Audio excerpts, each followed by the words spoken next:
On a tous cette personne-là, non? Vous savez, cet ami qu'on a dans nos contacts, mais qui est complètement invisible sur nos fils d'actualité. Jamais un selfie, jamais une photo de vacances, pas la moindre petite story. Alors, qui sont-ils vraiment? Voilà la grande question qu'on va explorer ensemble aujourd'hui. Qui sont ces personnes qui choisissent le silence à une époque où tout le monde partage tout, tout le temps?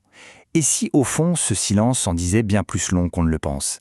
Bon, l'instinct c'est de se dire « Ah, ils sont timides » ou « Ils manquent de confiance en eux ». Mais attendez, la psychologie, elle, nous raconte une toute autre histoire, une histoire beaucoup plus fascinante. Et si, en réalité, ce silence était un signe de force? Allez, c'est parti, on va décortiquer ça ensemble. On va essayer de comprendre ce que ce comportement révèle, non seulement sur la personnalité, mais aussi, et c'est là que ça devient vraiment intéressant, sur l'intelligence émotionnelle. Alors, mettons tout de suite les préjugés de côté. Le point de départ est simple, mais il est crucial. Choisir de ne pas poster en ligne, ce n'est pas une faiblesse. Bien au contraire.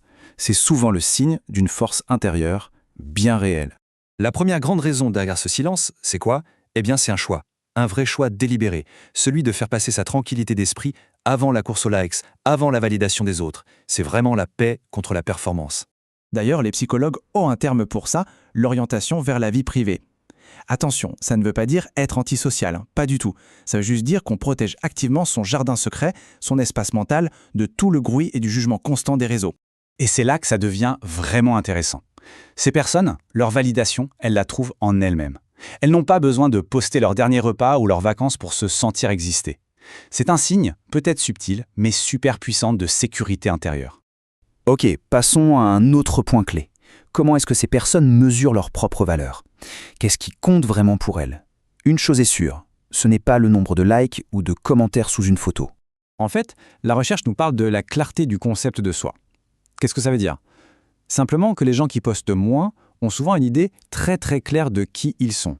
Du coup, ils n'ont pas besoin de suivre toutes les modes ou de se comparer constamment, parce qu'au fond, ils se connaissent déjà. Et ça, c'est vraiment le point crucial. Leur bonheur, leur estime de soi, ça ne dépend pas des autres. C'est quelque chose d'interne, d'ancré en eux. Et ça les rend incroyablement plus stables et solides.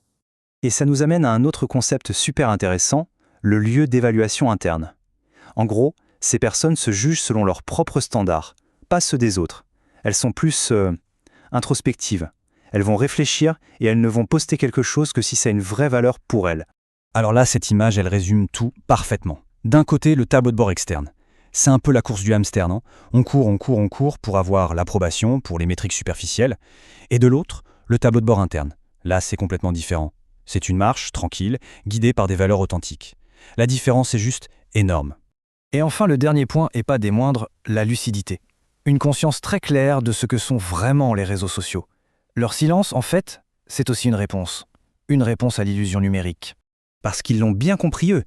Ils savent que ce qu'on voit sur Instagram ou sur Facebook, ce n'est pas la vraie vie. C'est une version éditée. C'est la bande-annonce, le best-of des vies des autres. Et ça a un nom en psychologie, la théorie de la comparaison sociale. C'est ce piège dans lequel on tombe tous un peu, on finit par comparer les coulisses de notre vie avec la scène de celle des autres. Et on le sait, c'est un jeu qui peut faire très très mal au moral.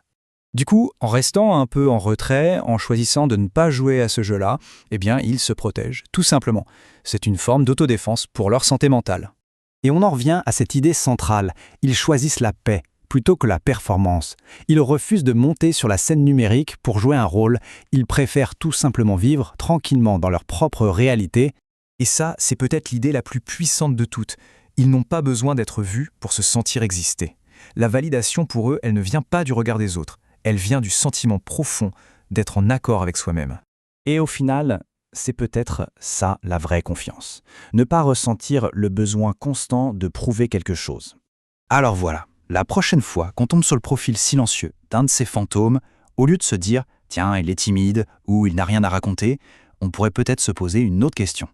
Et si, en fait, c'était eux les plus solides, les plus conscients, les plus confiants? Ça laisse à réfléchir, non?